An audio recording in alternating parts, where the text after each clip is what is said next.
Kita tahu semua, Kang Deddy Mulyadi memberhentikan aktivitas pertambangan yang ada di Bogor karena mencemari udara, merusak jalan, dan lain sebagainya. Banyak juga aparat-aparat desa dari RT, RW, Linmasnya juga yang miskin, padahal kan pertambangan juga ada, ya kan?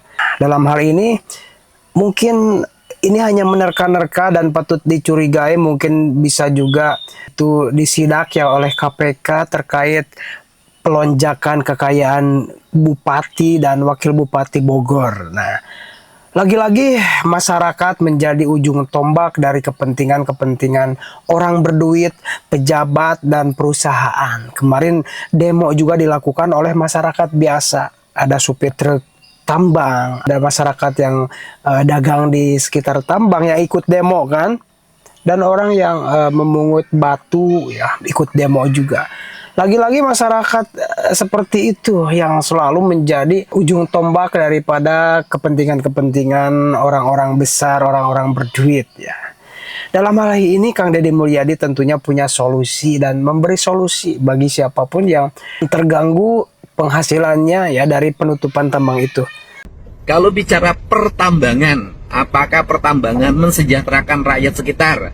Belajar dari kasus Rumpin, kasus Renghas Jajar dan sekitarnya, kita bisa melihat bahwa aliran uang yang puluhan miliar dalam setiap bulan dan bisa jadi ratusan miliar dalam setiap tahun ternyata tidak bisa mendongkrak ekonomi warga sekitar.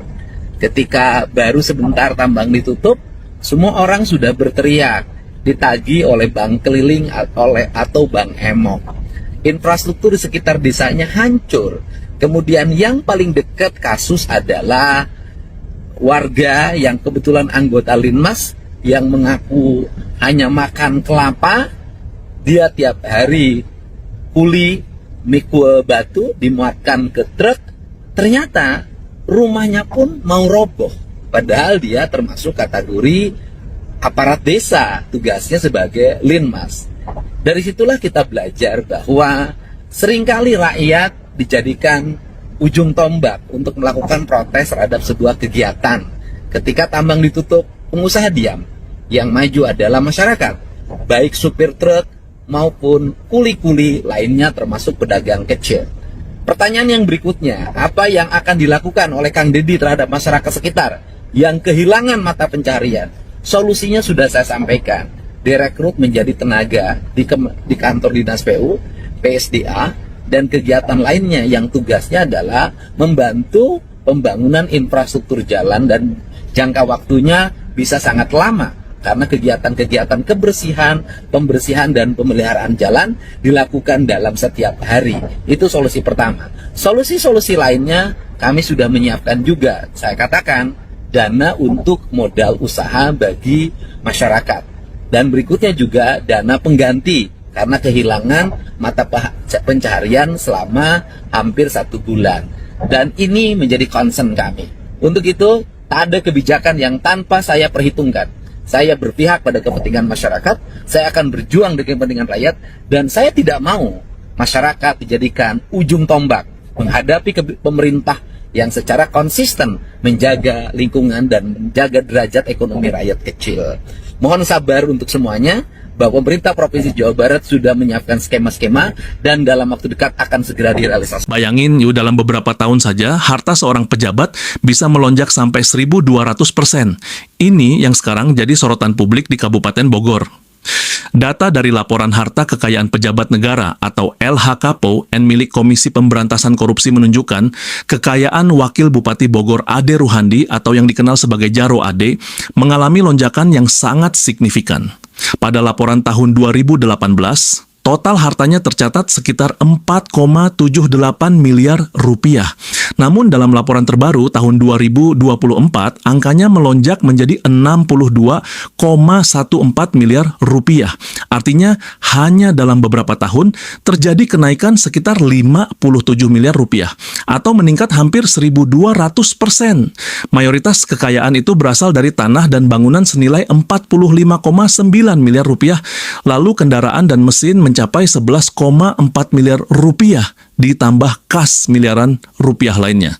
Data ini merupakan laporan resmi yang disampaikan kepada KAPK sebagai bentuk transparansi pejabat publik. Tapi yang sekarang mulai jadi pertanyaan publik adalah satu hal. Apa yang membuat lonjakan harta ini bisa terjadi begitu cepat? Menurut kalian wajar atau perlu penjelasan lebih terbuka ke masyarakat? Nah, jadi begitu ya.